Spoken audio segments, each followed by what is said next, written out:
Hi, my name is Christian, and I'm 27 years old. A child like this who doesn't have any parents, why wouldn't I take him as well? And I haven't regretted this decision for a single second to this day. He caught my eye right away. I watched him the whole time. I was fascinated by him right from the start. I went into his room and, like you would, I made to shake his hand. But there was nothing there and it was like, oops. This is the story of Gisela Arndt. His fate is to spend life without arms and legs. His is a very special life story.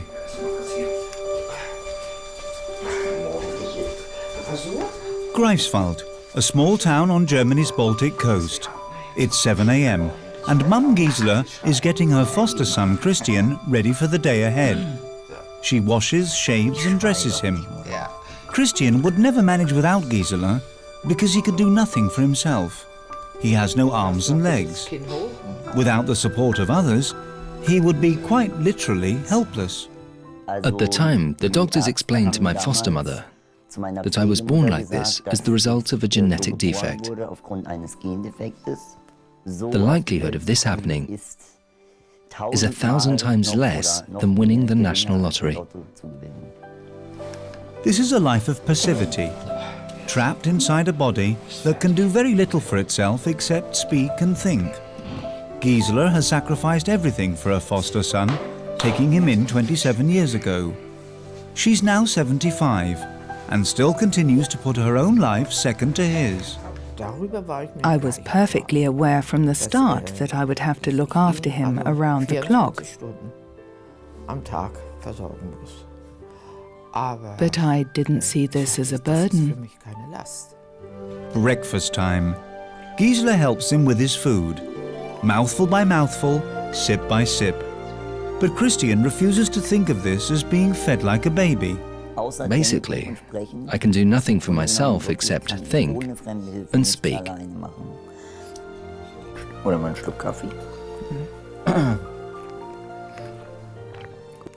It might be hard for able-bodied people to understand what it's like to have to ask for everything. But for me, it's just the way life is. If I want something, I've got to ask. Christian has an ambitious aim, to lead as normal a life as possible. He also wants to show everyone just what he can achieve.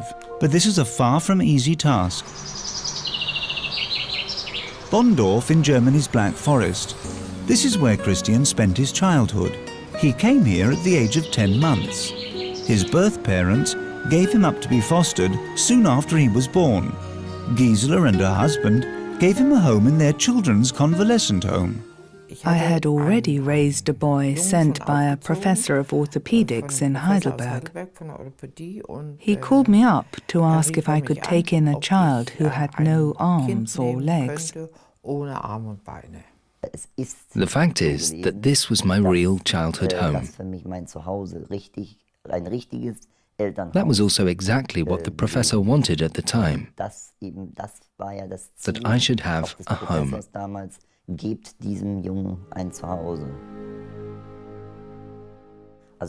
I was about 2 years old when I first asked my foster mother, "How come I have no arms and legs?" I told him that God had sent him into the world that way. And he said, "Okay, but I'll have arms and legs when I grow up." I had to say no to that. Then he said, "Okay, but when I'm as big as Dad, I'll have arms and legs." I had to tell him again that he would never grow arms and legs. She said, "You see, that's God's gift to you. He brought you into the world this way, so that you could show others how you cope with life, despite this extreme disability. You can give others courage." He thought it over for a while and then he said, "I've already helped someone." I didn't really realize it at the time. We were visiting a family, and the boy had no legs either. He just had tiny stumps. He had one half arm and one whole one. He said, I was able to help the boy's mother because I noticed how she looked at me and thought to herself that I was even worse off than her son. As a small child, Christian used artificial limbs. He struggled hard to gain a little bit of independence, but soon reached his limits. I was able to feed myself. I could write without help. I could manage arts and crafts. I even made my own game of solitaire from wood, with a little help, of course. My artificial limbs allowed me to do a lot. Playing in the sandpit was really great fun.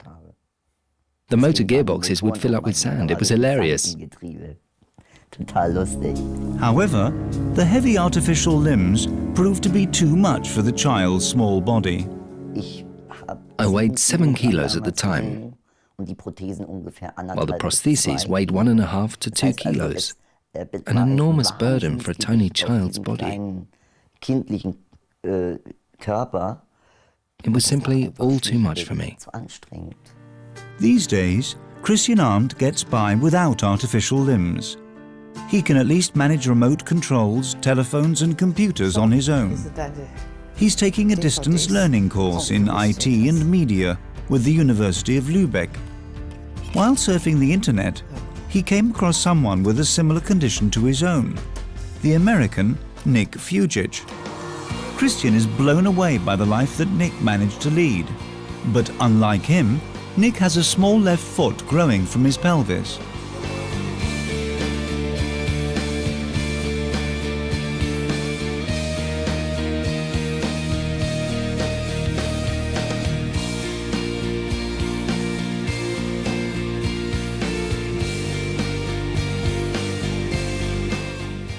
It's amazing how he can get about. It just blows my mind to see it. That takes real strength. It's all thanks to the foot. This is the story of Christian Arndt, the story of a life without arms and legs. Christian was born like this 27 years ago. Doctors refer to this phenomenon as Totale Tetra-Amelie, the complete absence of all extremities. It's an extremely rare condition affecting 7 people throughout the world. One of them is Christian, while Nick Fugic from the United States is another. Nick Fugic puts himself out there. His public appearances are very uplifting. He draws huge crowds wherever he goes, not just in the States, but also in South America, Asia and Australia. His message is, stop feeling sorry for yourselves. I really admire what he does. He goes one step further by taking who he is and how he lives into the public domain.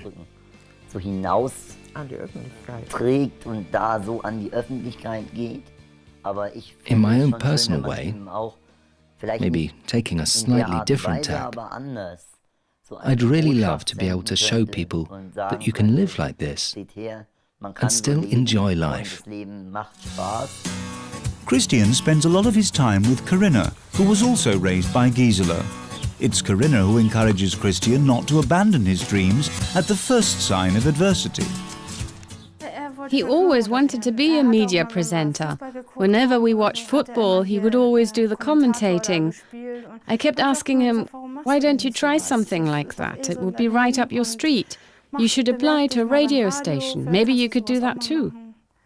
He seems to have taken this to heart because he applied for a job. Christian is invited to the radio station. With his mum and carer, Ronald Teves, he takes a trip to Königs Wusterhausen near Berlin. He's full of nervous anticipation. Will he be able to cope with what the day has in store? I should shake hands with the lady first. Yeah. My name's Torsten. I work here at the broadcasting studio. Hi, Christian. Hello, I'm Christian. It's great to have you here. Torsten Wittke picks up on Christian's tension. He tries to lighten the mood by making straight for the broadcasting studio. Freitagnachmittag hier auf Ihrem Sender KW. Die wohlverdiente musikalische Mittagspause. Now we have a few minutes to chat. Let's see. If you lift him out, I'll release the seat. Yeah. Okay, fine. Okay. I'll hold it steady to make sure it doesn't topple over. Here we go. Just hold the backrest, okay? Is that all right? Sure, but you can fasten the belt too, right? Excellent. Now you can see what's going on, so I can explain it all much more easily. This kind of work seems to come naturally to Christian. It looks as if he can manage the technology, but suddenly he reaches his limits. Okay, let's go straight to the news. I'm sorry, but I need to take a break. I'm exhausted. You see, my physical reserves are depleted much more quickly than an ordinary person's. Is the padding on the seat okay? Yeah, it's fine. The problem is the surface it's sitting on. The seat isn't designed for this tabletop, so that it's much harder for me to sit here than in the wheelchair. So you're aware of the surface beneath you, a bit like the princess in the pea? Exactly.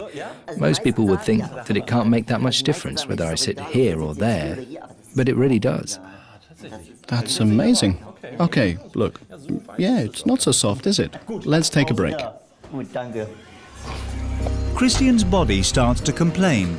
His blood readings become erratic and his blood sugars take a steep dive. He feels nauseous. The day at the radio station comes to an abrupt end.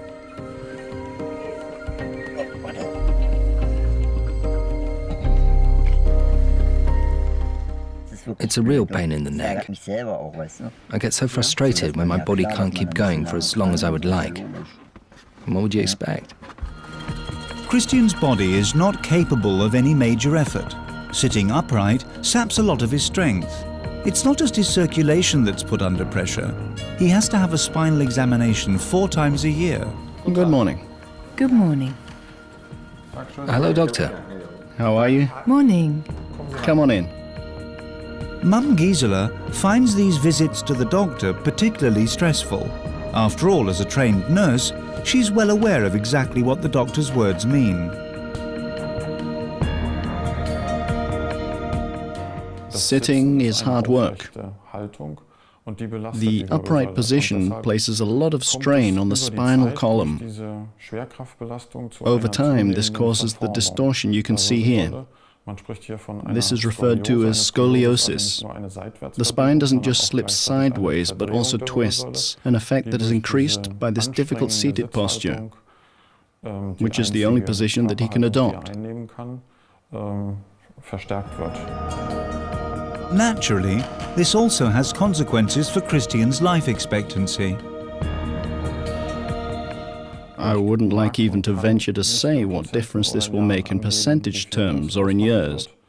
However, it is definitely the case that life expectancy is reduced by greatly increased physical strain, by the genetic defect itself, and due to complications that arise as a result of these exceptional circumstances. You've got to remember that the range of problems that can occur starts with infections and diseases of the internal organs due to the deformation of the body itself, not just the spine. Life expectancy is significantly reduced as a consequence. However, Christian has found a workout regime that suits him perfectly. Water offers him the freedom he craves.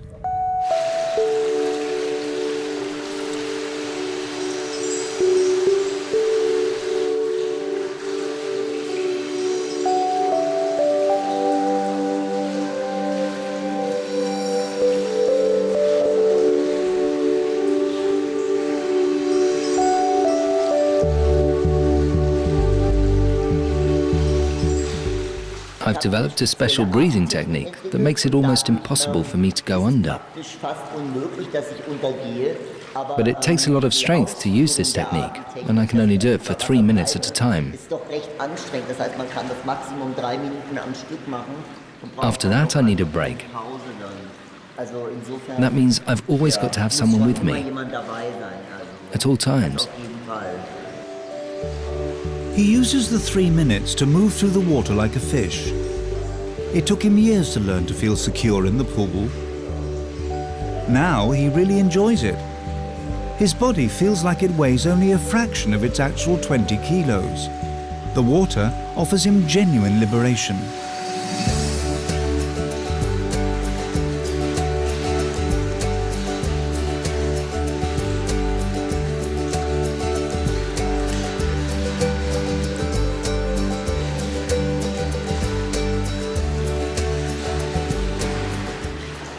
Ready? Yep.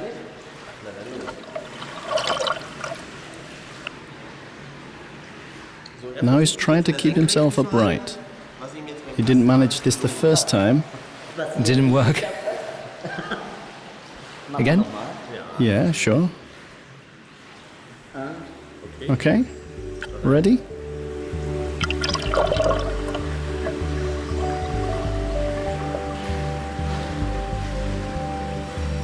It's really very difficult to hold this position. Tipping over represents the path of least resistance.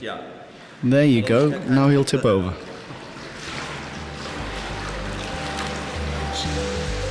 That's enough for today. The swimming lesson is over. He's excelled himself yet again, achieving something on his own without help from anyone. These are the little victories that make up Christian's everyday life. I usually take half the pool with me when I get out.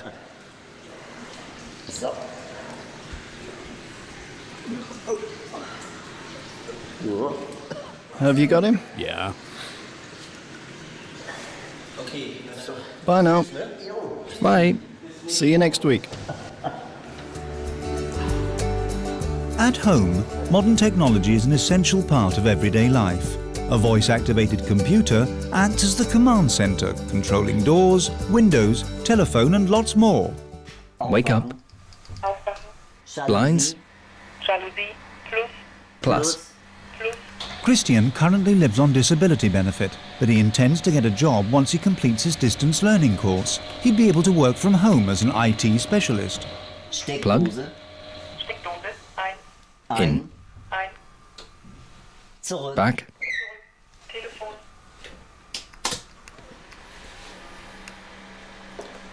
Table. One.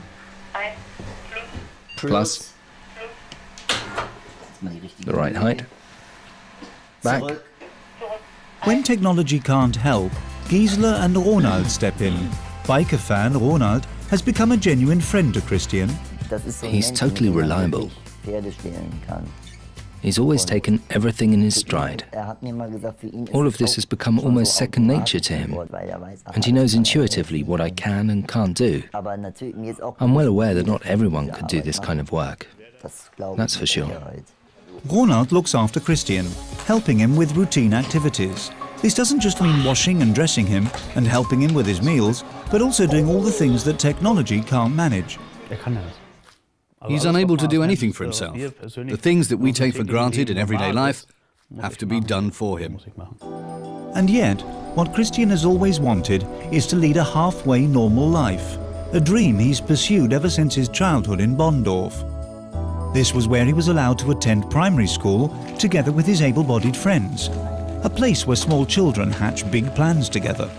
But when Christian's time came to move to secondary school, the education authorities dropped a bombshell. The school's inspector wanted him to move away from Bonndorf and the friends he'd made there and to go to a boarding school for disabled children 60 kilometers away. They showed us around saying things like, "Look how the oven door handle has been lowered for disabled youth." I asked the school's inspector, what use is that to him? He answered, he can participate in sport here, but what would he be capable of? My foster parents found that things were constantly made difficult for them. People said things like, "A child like that belongs in a home. After all, that's what these institutions are for." The Youth Welfare Office backed me up, as did his teachers. The secondary school also accepted him, although they had some reservations. After all, this was completely foreign territory for them. Nonetheless, the school's inspector dug in his heels, even if this meant tearing Christian away from his familiar surroundings. Rules are rules. Christian was required to go to the school for the disabled. There was just one chance to prevent this. Things came to the stage that I said to my foster parents one evening, if they really make me go there, I'm going to kill myself. I asked him how he planned to do that. Easy, he said. I'll just drive my wheelchair under a truck. That should do the trick. Even someone with major disabilities can kill themselves. If you have a motorized wheelchair, it's no problem at all. Well, said the school's inspector, then we'll have to lock all the doors and make sure they remain locked. There was nothing more I could say, but then the other people said, you've gone too far this time. In the end, Christian was allowed to stay in Bondorf. He completed his GCSEs. He then went on to do his A-levels and started his university studies. It's now 10 years since he completed secondary school, and Christian is now about to meet his former classmates again at a first reunion in his old school. I'm really looking forward to seeing all the old faces again. I've heard that some of the teachers are coming too. I think they'll all recognize me. It won't be that difficult. But I'm not sure I'll still recognize all of them.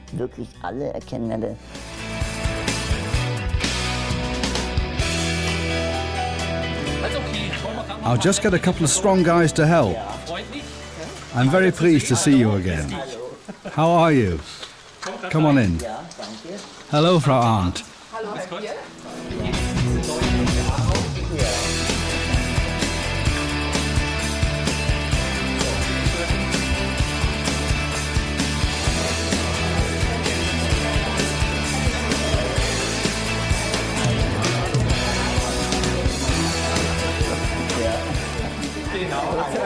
Hello, how are you? Because you were so fond of betting in the old days, I brought you a little present. I hope you like it. Here's to you, to all of us. To the next reunion in 10 years. Next, in comes Benny, Christian's best friend at school, who always sat next to him in class. Christian was just a normal school kid, according to Benny and the school principal. I benefited a lot from sitting next to him because he was a good student. He would always let me copy his homework, for which I was very grateful. I was also able to check out the answers. He would write on his PC when he moved his head. He didn't want preferential treatment. I took him for art class. Obviously, the results he could achieve using his prostheses were limited, and you simply took this into consideration. Alternatively, you could decide not to grade his work. But otherwise he was measured by the same standards as everyone else, so that it was clear to the class that Christian was not a special case and would not get any preferential treatment here. Not a special case, and yet Christian made an impression that has lasted to this day. I still worry about him. You just never know how his body will develop as a result of his disabilities. But I never worry about his mental health. Ex-classmates and teachers meet up for lunch in a hotel. A lot has changed in the 10 years since the class left school, and everyone has new stories to tell. But some things are still the same: familiarity and trust. He had to be carried everywhere. The thing was, he had to trust me not to muck about. This was not a normal situation. I came into the classroom and there he was. I'd never met him before that. That's not something you forget easily. My old war wound. I perspire very freely. Your hands work like a kind of external thermostat. But because I don't have hands, my body doesn't regulate its temperature correctly. That's why Christian still has to change his clothes every 2 to 3 hours to this day. This is something his classmates were happy enough to help out with when he was at school. Even then, we regarded him as something quite special. When you come across someone like him, you learn to deal with people differently, who might have a disability. You're aware that they are just people too. We had so much fun with him. Although he couldn't make gestures, he had quite a way with words and would keep the whole class amused. It's 10 years since Christian has seen his classmates. Yet, you get the feeling that they only saw each other yesterday. See you, Christian, in 5 years' time at the latest. Yeah, bye Nadine. Okay. Cheers. Bye now. Say hi to your mum for me. Sure. Ich hab's mir gewünscht, dass seinen Weg geht. I always hoped that he'd find his way through life and that he really would study at university. And now, here we are. He's done it. Ja, und heute sieht man's, hat's geschafft. He's fought his way to where he wants to be. So, Ben, hau rein. Ja. Also machst du auch so? Ja, mach ich. Ja, tschüss, du auch. Meine Nummer hast du? Die Nummer habe ich, ja. Jo, bis dann. Ciao.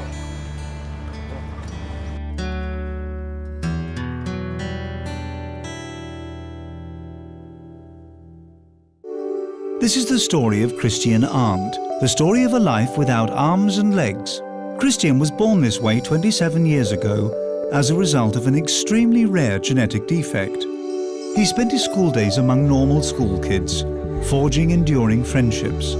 This meant that the class reunion 10 years after GCSEs was something very special indeed.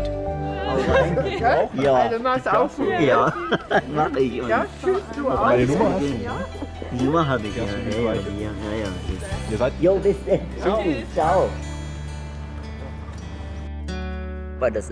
I was really fortunate in my childhood, growing up in an environment where people cared about me.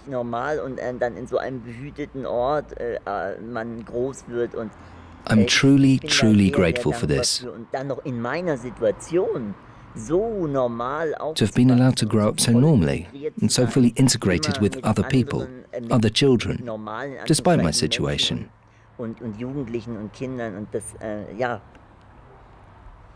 This is something you can't put a price on. And yet things are always a struggle for Christian. Even the most routine daily tasks have their difficulties. Every tiny detail has to be planned to perfection. To be able to get about, Christian needs his mother, his sister, and his carer. Even a spontaneous outing to a local festival poses a logistical challenge. Everything has to be packed into the car. His 2 wheelchairs, a change of clothing, food and drink. Even when Gisela goes shopping on her own, leaving him at home, things aren't as straightforward as you might think. The most important thing is to get things done quickly so as to get home as soon as possible. Although he is proud that he can be left alone, he can't defend himself. He can get panicky in the house on his own if there's a mosquito, a spider or a wasp in the room and he can't bat it away, or even if there's a thunderstorm.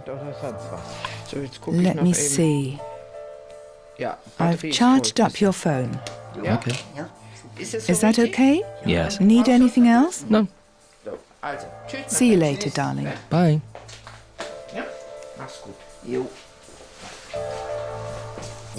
There was a time when I couldn't be on my own at all. I would get anxiety attacks when someone simply left the room. That's ancient history now. That was around the time when my foster father died, and I experienced some psychological problems. But that's all behind me now. And these days I can manage on my own for 2 or 3 hours. This gives Christian plenty of time to reflect on his future. Will he live alone or with a family of his own? Of course, you think about having a family of your own. Every so often I talk this over with my mother. Her attitude is, why not? She'd be very happy for me, of course.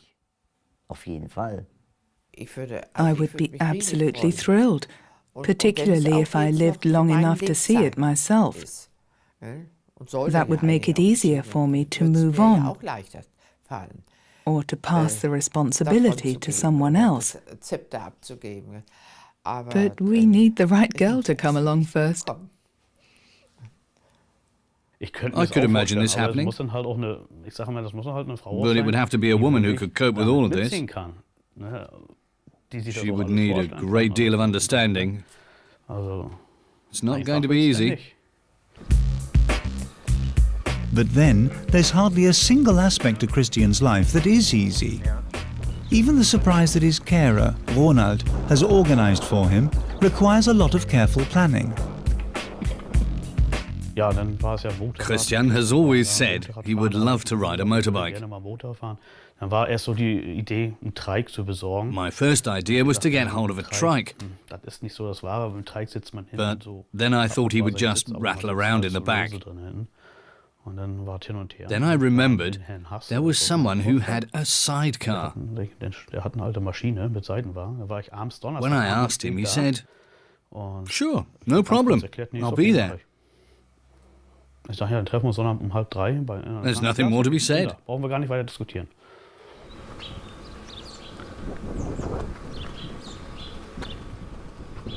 What is it that you always wanted to try? Riding out with your bike club? But I thought that was a joke. Do you think there's any chance of getting a lift? Well, I can see a sidecar.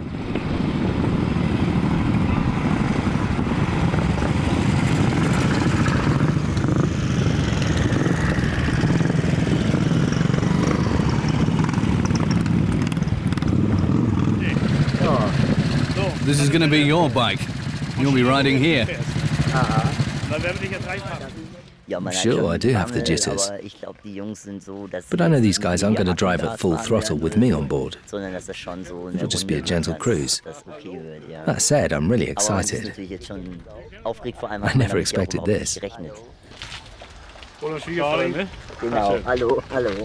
The bikers are members of Ronald's bike club, all of whom share a taste for big engines and vintage bikes. The must-have item, the black club t-shirt.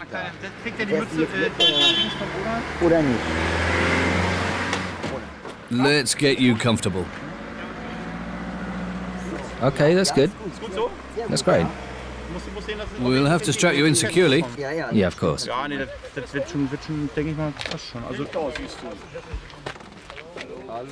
Needs to be a bit tighter to stop you falling about.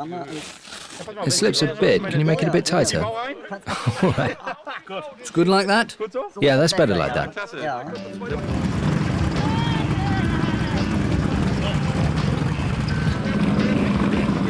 A quick tour of the Pomeranian countryside. This is more than just an event for Christian. It's a completely new way to experience movement, a genuine liberation.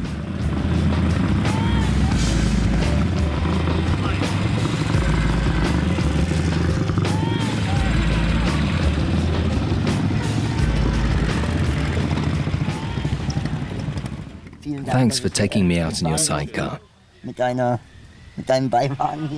You've got a really beautiful bike.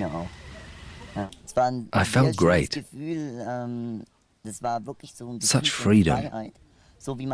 You hear the bikers talking about it, but I never thought I'd be able to do this. It's been excellent. The trip in the sidecar is a completely new experience for Christian.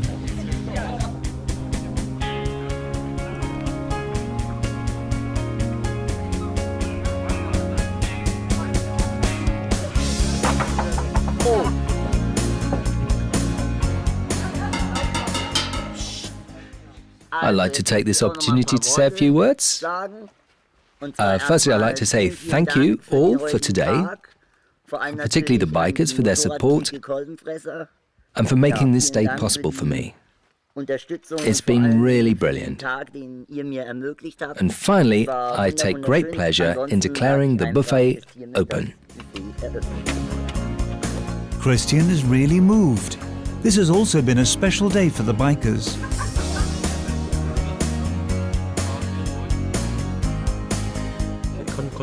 I could never imagine a person would have so much strength to get through life without being able to do the things we take for granted. I suppose that Christian would find it just as hard to imagine a life with arms and legs. How could I have said no? It's nice to be able to make someone so happy.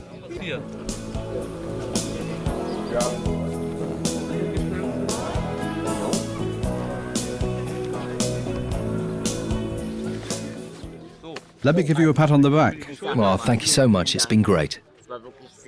We'll have to do this again. I really hope we do. Okay, it's a promise. I look forward to it. Of course, I've seen on TV what it's like to sit on a motorbike, but that doesn't compare with the real thing. The feeling of the wind in your face is so exhilarating. After today, I no longer believe that there are any limits to what I can achieve. With his spirits revived, Christian decides to take another stab at radio work in Königs Wusterhausen. Today, he's about to meet a very unusual radio presenter. He also has no idea that he's going to be given some work to do. Okay. I'd like you to meet Ralph, Germany's only blind radio presenter. Ralph's catchphrase is, "I'll be seeing you." And now this is your first chance to meet each other. I'm going to leave you two on your own to get to know each other. If you need anything, just call. Okay, great. Welcome, it's great that you're here. Thank you. I hope you'll get something out of today's visit. I'm going to invite you onto my program in just a minute. Great. We're going to throw you in at the deep end a little bit. If you like, you can read the news or the traffic and weather reports. Okay. I think you'll find it quite interesting. Sure. The news is just ending. I've got to go back in now. Okay, I'm sorry. Right. We're out of the way. Come on in. It's not a problem. Ralph has been blind from birth. He presents a daily radio show and is a huge success. I've got some traffic updates and speed camera reports for you. Auf der A12 in der anderen Richtung zwischen Storkow und Fürstenwalde in der 80er-Zone. Am Ortseingang von Peetz wird geblitzt, am Kindergarten beidseitig, auf der B109 in Klosterfelde und in Potsdam auf der Heinrich-Mann-Allee. Haben Sie noch Stau oder Blitzermeldungen für uns? Dann rufen Sie bitte kurz durch. Die Sender KW Hotline 03375. Take care on the roads and drive safely. Eine gute und sichere Fahrt. I have to say, I'm gobsmacked to see how well Ralph manages. He's completely mastered the controls, even though he can't see them. It gives me hope that someday I'll be able to do something like that. Of course, you can't compare our disabilities. After all, the console would have to be adapted for my specific needs. And unlike him, I can see the controls.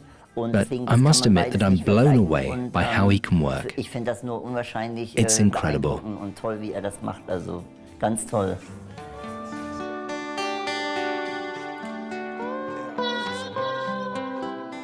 Maybe we could talk about your disability on the radio.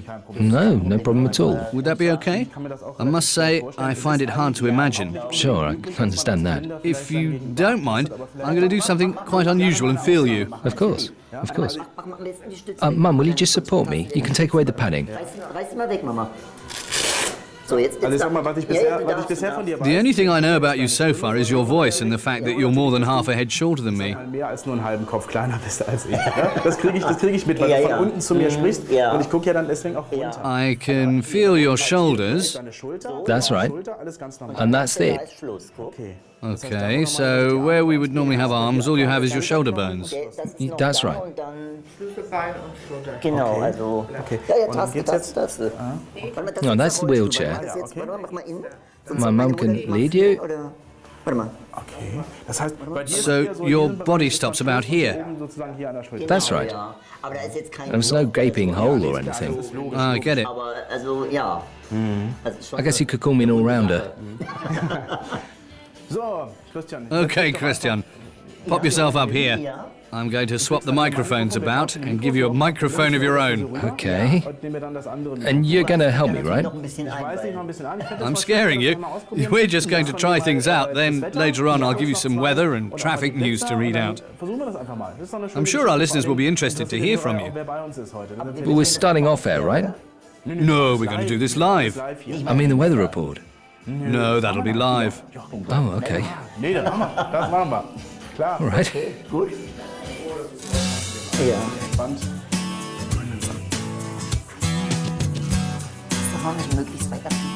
Next, there's a short technical briefing and a preliminary chat before Christian goes live on air for the first time in his life. Today is a very special day because I have a very special guest with me today. He has a very unusual disability that affects an incredibly small number of people worldwide. His name is Christian. You've got no arms or legs. What's the technical term for this disability? It's quite a complicated word and I'd never heard it before in my life. Yeah, that's right. It's called Totale Tetra-Amelie. Most people don't know what that means, so I just usually say no arms and legs, just as you did. You've never known things to be any different. I mean, you were born this way, and today one of your dreams has come true. You always wanted to try radio presenting. The first part of the program goes very well. It's obvious that the two men are enjoying themselves. Finally, Christian gets a chance to do some presenting on his own. And here's my co-presenter Christian with the weekend weather forecast. Well, the weather today will be mostly sunny with temperatures rising to 19 degrees. Tonight will be clear with lowest temperatures between 4 and 6 degrees. And the outlook for the weekend? Tomorrow will be very sunny with temperatures rising to 23 degrees. So why not come along here to the radio center to the biggest free concert in Brandenburg? Sunday will be more changeable and not quite as warm. So come along tomorrow. The sunshine is guaranteed. You did really well. Thank you very much. Thumbs up. That was brilliant. Ralph can do this job even though he's totally blind. He's given me huge encouragement. He told me you can do this even though you've got no arms or legs. We have huge respect for one another and have encouraged each other to keep going. That's what today has taught me. This is a day I'll never forget as long as I live. It was great to have you here. I can't shake your hand, but I can give you a pat on the shoulder. Yeah, just here on the shoulder. Great, thank you very much. And thanks for giving me a chance to try out radio presenting. It was great fun. Maybe we'll see each other again soon. We'll keep in contact. Super, mach's gut. Ciao. Ja, tschüss.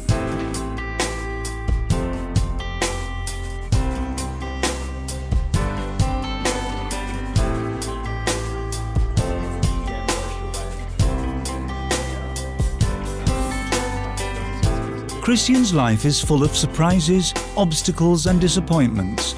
That's why his life is a constant act of will.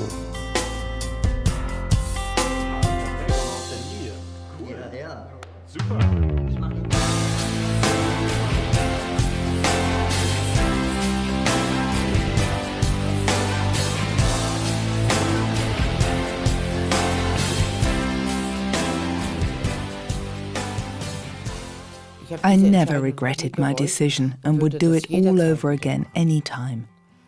When you see the outcome, this happy child.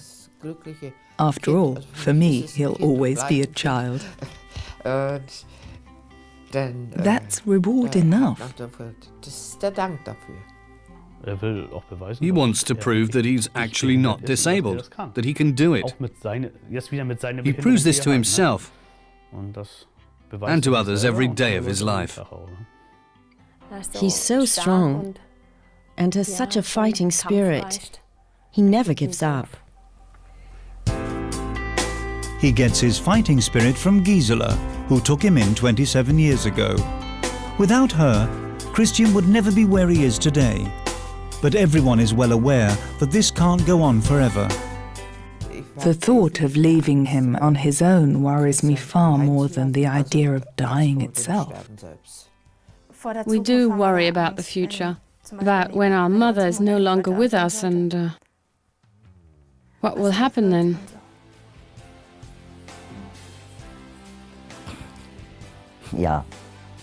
Even if someday she's no longer able to look after me, her presence will still be important to me. Being strong so as to encourage others. For Gisela Arndt, this is the deeper meaning to his extraordinary fate. I can't imagine having arms and legs, and actually I wouldn't want to have them. Because this is the way I live, and I enjoy living like this.